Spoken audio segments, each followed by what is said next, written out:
Junior engineer নিয়োগে পরীক্ষাকে কেন্দ্র করে ফের উত্তেজনা। সময় কম থাকায় পরীক্ষার্থী এবার সময়সীমা বাড়ানোর দাবি জানালেন। 2025 সালে ত্রিপুরা পাবলিক সার্ভিস কমিশন দ্বারা জুনিয়র ইঞ্জিনিয়ার পদে রোডস অ্যান্ড বিল্ডিং ডিপার্টমেন্টের জন্য বিজ্ঞপ্তি প্রকাশিত হয়। পরবর্তীতে প্রিলিমিনারি পরীক্ষা অনুষ্ঠিত হয় এবং বহু পরীক্ষার্থী উত্তীর্ণ হন।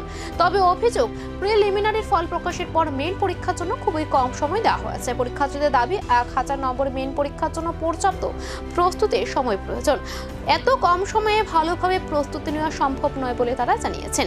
এই দাবিকে সামনে রেখে আজ উত্তীর্ণ পরীক্ষার্থী টিপিএসসি দপ্তরের সামনে উপস্থিত হয়ে সময়সীমা বৃদ্ধির আবেদন জানান। এখন দেখার বিষয় পরীক্ষার্থীদের এই দাবির প্রেক্ষিতে টিপিএসসি কি সিদ্ধান্ত নেয়। আমরা ইঞ্জিনিয়ারিং স্টুডেন্ট, আমরা আরডি ডিপার্টমেন্টের এক্সাম পরীক্ষা দিলাম আর কি। ওটার যে আমরা প্রিলিমসটা দিলাম, প্রিলিমসের যে রেজাল্টটা আউট হয়েছে একটু লেট করে।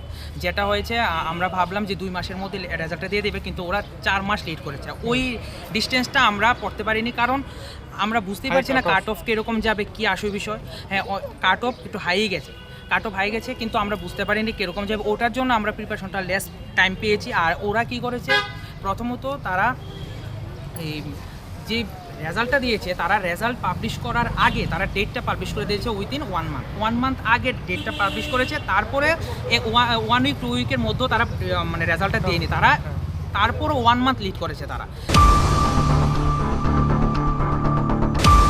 ওই গুরি খাঙ্গে সাকসানো বেলাই লাচি যাবে হেবা মহারাজ ফাইমানি ইয়াগুলো जों চিনিতে প্রাসানি ট্রেডিশনাল ড্রেস नो जों যেভাবে প্রমোট খাইনানি বাগৈ জাতীয় খা আমতাবক শুধু